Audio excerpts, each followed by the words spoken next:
আবহাওয়া ছিল ভীষণ গরম, খেলোয়াড়দের জন্য বেশ কঠিন ছিল। শুরুতে আমরা একটু ঢিলে ঢালা ছিলাম, কিন্তু ধীরে ধীরে ছন্দে ফিরেছি এবং খেলায় নিয়ন্ত্রণ নিয়েছি।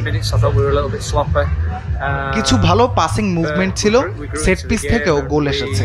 শান্তির গোলটায় কিছুটা ভাগ্য আমাদের পক্ষে ছিল, কিন্তু ফুটবলে নিজেদের ভাগ্য নিজেদেরকেই তৈরি করতে হয়, এটাই সত্য। আমি মেয়েদের বলেছিলাম গোলের পেছনে না ছুটে অ্যাসিস্ট করো, ধৈর্য ধরো, গোল আসবেই। তারা সেটাই করেছে। আর শিখা আজ দারুণ খেলেছে। তবে দলে জায়গার জন্য প্রতিযোগিতা তীব্র, আমরা এখনো অনেক কিছুই যাচাই করছি। সব মিলিয়ে মেয়েদের পারফরমেন্সে আমি সন্তুষ্ট।